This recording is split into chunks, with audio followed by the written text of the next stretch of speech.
Bonjour monsieur, pendant le G7 d'Hiroshima, ICANN France a interpellé le président Emmanuel Macron.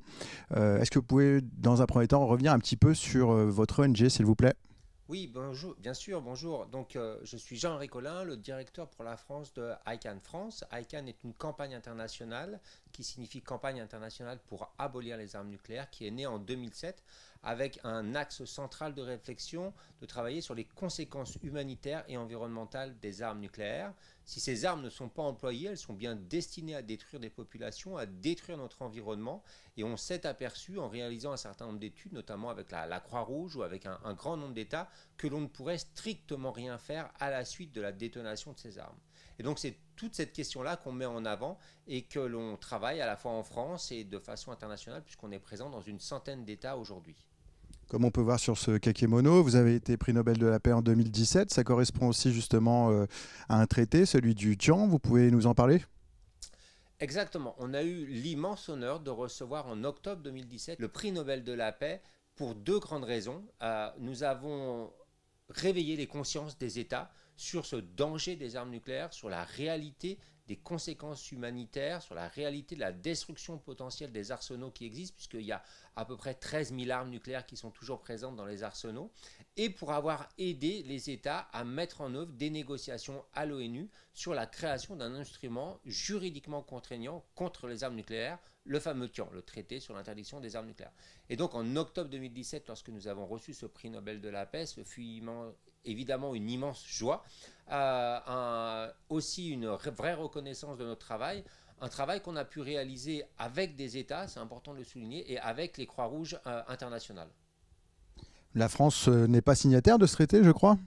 Alors non seulement elle n'est pas signataire, mais en plus, si je reste sur le prix Nobel de la paix, elle a décidé pour la première fois de ne pas participer à la remise du prix Nobel de la paix, ce qui est extrêmement rare. Donc ça montre bien la volonté de l'État français de ne pas vouloir participer ou d'être lié de près ou de loin à ce traité.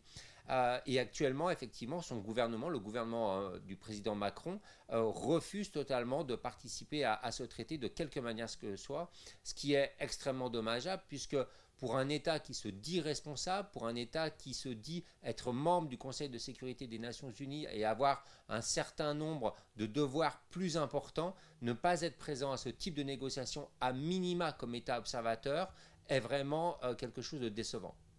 Quels sont les arguments d'Emmanuel Macron? Il n'y a pas réellement d'argument. L'argument est plutôt celui de dire c'est un traité qui n'a pas d'efficience, c'est un traité qui ne peut pas réaliser de désarmement. Il est évident que aujourd'hui, si vous faites tout pour conserver vos arsenaux nucléaires, comme c'est le cas de la France, qui va investir près de 54 milliards d'euros dans les 7 prochaines années, ou des États-Unis, ou de la Russie et des autres puissances nucléaires, c'est leur volonté politique qui vont primer sur le droit international. Mais ce qui est important de savoir, c'est qu'il y a plus de 122 États qui sont en faveur de ce traité, dont d'anciennes puissances nucléaires comme l'Afrique du Sud par exemple, ou le Kazakhstan, ou Cuba aussi, où il y a eu des armes nucléaires, qui travaillent activement et qui font que ce traité a véritablement voix au chapitre, crée une pression internationale forte. C'est la raison pour laquelle la France le dénigre. Et plus généralement, la raison qui fait que la France ne veut pas être présente, ne serait-ce comme simple État observateur, c'est qu'elle a peur du débat. En réalité, ils ont extrêmement peur de débattre ouvertement de ce sujet. Il est vrai que soutenir des armes de destruction massive comme politique de défense n'est pas évident. Emmanuel Macron avait refusé de recevoir une rescapée d'Hiroshima, je crois. Oui, effectivement, en 2020, là aussi, ça montre bien la peur du débat. On a organisé un grand forum à Paris pour les jeunes j'avais demandé à l'Élysée à ce qu'ils reçoivent Tsetsuko Torlo, qui est une militante de notre campagne, qui a survécu au drame d'Hiroshima. Elle avait 13 ans le 6 août 1945 et qui était présente avec nous à Paris, d'être reçue peut-être par le président, en tout cas à minima par un conseiller stratégique. La réponse, nous l'avons eue près de 6 mois plus tard pour nous dire que non, au mois de février, il n'était pas libre. Donc il y a aussi une certaine volonté de ne pas répondre et surtout une sorte d'ironie assez négative. Mais ça montre bien cette peur du débat. Vous avez interpellé le président pour le G7. Quel est le bilan du coup de ce G7 d'Hiroshima pour votre ONG? Eh bien là, on se situe exactement dans la même trame. Les acteurs, les présidents et chefs d'État et de gouvernement qui étaient présents au G7 ont rapidement visité le mémorial de la paix, ont rapidement rencontré une survivante, une Hibakusha, en moins de 30 minutes, ce qui montre à la fois leur obligation de le faire, mais en même temps leur volonté de le faire extrêmement rapidement. Ils ont publié une déclaration qui s'appelle la vision du désarmement nucléaire, qui est plutôt un recul réel, puisqu'il n'y a aucun engagement précis, il n'y a que des recettes anciennes, il y a une absence de volonté de reconnaître l'importance qu'expriment 122 États à travers le traité sur l'interdiction des armes nucléaires. Donc on voit bien que le bilan est extrêmement négatif, et c'est d'ailleurs ce qui a contrarié un certain nombre d'États à travers le monde, que ce soit par exemple la Nouvelle-Zélande ou encore le Brésil. Il y a une conférence des Nations Unies qui est prévue au mois de novembre, il me semble. Vous allez y participer? Oui, c'est la seconde réunion des États partis au traité sur l'interdiction des armes nucléaires qui aura lieu donc du 27 novembre au 1er décembre à New York à l'ONU, où effectivement je serai présent avec d'autres acteurs de la campagne Icahn France et bien sûr la campagne internationale, où tous les États, donc actuellement 92 qui ont signé, 68 qui ont ratifié, seront également présents pour montrer les progrès qu'ils ont réalisés, à la fois pour encourager d'autres États à ratifier ce traité, et puis c'est un traité aussi qui revient sur la question du drame humanitaire qu'ont créé les armes nucléaires, que ce soit à travers les essais nucléaires, par exemple, on peut penser en Algérie, on peut penser en Polynésie ou au Kazakhstan. Donc tous ces sujets vont être abordés avec la volonté aussi de créer une pression supplémentaire, et elle sera présente réellement sur ceux qui possèdent la bombe atomique, sachant que c'est une réunion qui va être aussi soutenue finalement par des villes, puisqu'on a aujourd'hui 70 villes qui soutiennent le traité sur l'interdiction des armes nucléaires, 70 villes françaises, un peu plus de 700 à travers le monde, dont la ville de Lyon ou de Montpellier, de Bordeaux ou de Saint-Étienne, bref, transpartisane sur le plan politique. De Paris aussi. Et Paris aussi, la capitale, qui a été la toute première ville en 2019 à signer notre appel des villes, preuve que même la capitale s'engage, et aussi, je dirais, on a cette grande métropole, mais aussi des très petits villages. Donc on a une vraie prise de conscience de la part des maires que les armes nucléaires sont destinées à détruire ce qu'ils mettent en œuvre chaque instant, c'est-à-dire la beauté de notre ville, l'économie, la sécurité publique, etc. Et face à ça, les maires ont décidé de signer un appel, et d'ailleurs chaque citoyen peut se tourner vers son maire et lui demander de signer cet appel des villes pour créer une pression auprès des autorités politiques. Vous faites des actions auprès des députés aussi, je crois? On fait effectivement des actions de plaidoyer, puisqu'on demande aux parlementaires de s'engager, de réfléchir, de poser des questions. Actuellement, on est en plein vote de ce qu'on appelle la loi de programmation militaire. Donc, c'est une loi qui prévoit entre 2024 et 2030 une somme d'argent, 413 milliards d'euros, pour les questions de défense en général. Et dans cette somme-là, on a un peu plus de 54 milliards qui sont prévus pour la dissuasion nucléaire. Donc on s'aperçoit qu'on a un doublement du budget de la dissuasion nucléaire. Donc ce doublement, il est dû à la modernisation, au renouvellement. Donc on va fabriquer des nouvelles ogives, fabriquer des nouveaux missiles, fabriquer des nouveaux sous-marins nucléaires lanceurs d'engins. Et on demande aux parlementaires d'interroger sur est-ce que la France est capable d'accepter ces coûts qui vont aussi durer sur un certain nombre de générations. Ces coûts débutent aujourd'hui, mais la finalité du coût seront réalisés vers 2050 par exemple. Est-ce que c'est normal que face à des engagements juridiques sur lesquels on est déjà engagé l'État français à travers notamment un traité qui s'appelle le traité de non-prolifération nucléaire, on puisse poursuivre cette politique-là? Donc ça avance, et d'ailleurs on a pu obtenir une tribune de 60 parlementaires qui demandent à l'État français d'être présent comme État observateur à cette fameuse seconde réunion dont on a évoqué. Est-ce que vous pouvez nous en citer quelques-uns? Oui, bien sûr, vous avez des parlementaires comme Fabien Roussel, comme Hubert Julien de la Ferrière par exemple, comme Marie Pochon, comme Monsieur Lachaud également, qui sont membres de différentes couleurs politiques. Et vous avez l'ensemble de la liste sur notre site internet. La conférence justement des Nations Unies, je crois que vous encouragez la France à être observateur. Exactement. On demande à minima que l'État français participe comme État observateur. État observateur, ça signifie simplement prendre une chaise, s'asseoir au fond de la salle, écouter, peut-être s'exprimer. Ça ne veut pas dire être en accord avec le traité, mais à minima, ça veut dire qu'on assume ses responsabilités de posséder des armes nucléaires et de se confronter à des États qui n'en ont pas. Et ça, encore une fois, aujourd'hui, on s'aperçoit qu'il y a une volonté de refuser simplement ce statut-là, de refuser ce débat-là, mais on a encore 6 mois pour obtenir cette participation et on compte bien y arriver. Bon, une question un peu plus personnelle. À l'heure actuelle, bon, avant, on connaissait déjà la bombe tsar qui est très puissante. À l'heure actuelle, les dirigeants mondiaux recourent à des innovations les plus morbides. Il y a des bombes notamment qui créent des bombes nucléaires pour faire des tsunamis radioactifs, disait le dirigeant de Corée du Nord, par exemple. Qu'est-ce que vous pensez un petit peu de toutes ces innovations en la matière? Alors évidemment, on ne peut que s'affoler devant la volonté de dirigeants d'État de vouloir concevoir des armes de destruction massive et qui engendrent des catastrophes de plus en plus importantes. Pour ce qui est de l'État français, par exemple, l'arme nucléaire portée par un Rafale, c'est plus de 20 fois Hiroshima, c'est 300 kilotonnes.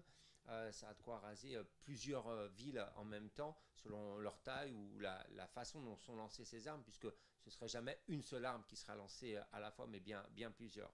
Aujourd'hui, au XXIe siècle, on voit bien que l'humanité est rentrée dans une nouvelle phase, celle de se battre contre le dérèglement climatique. Et aujourd'hui, se battre contre les armes nucléaires et le dérèglement climatique ne peut que nous mener à la catastrophe. On a la solution contre les armes nucléaires, c'est le traité sur l'interdiction des armes nucléaires. Ça peut être réalisé en quelques années rapidement pour, par la suite, mettre en place l'ensemble des ressources humaines et financières pour se battre contre ce dérèglement climatique.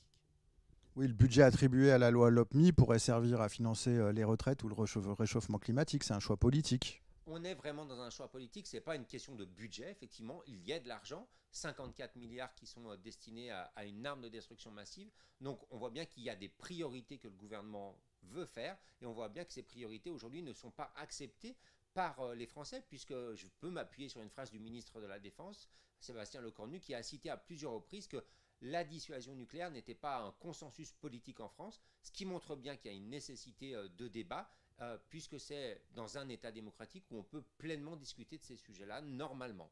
Au niveau du contexte international, à l'heure actuelle, on a l'impression aussi quand même que bon, l'Europe, l'OTAN sont quand même assez vates en guerre par rapport à une nation qui est première puissance nucléaire mondiale. Ça vous évoque quoi, ça?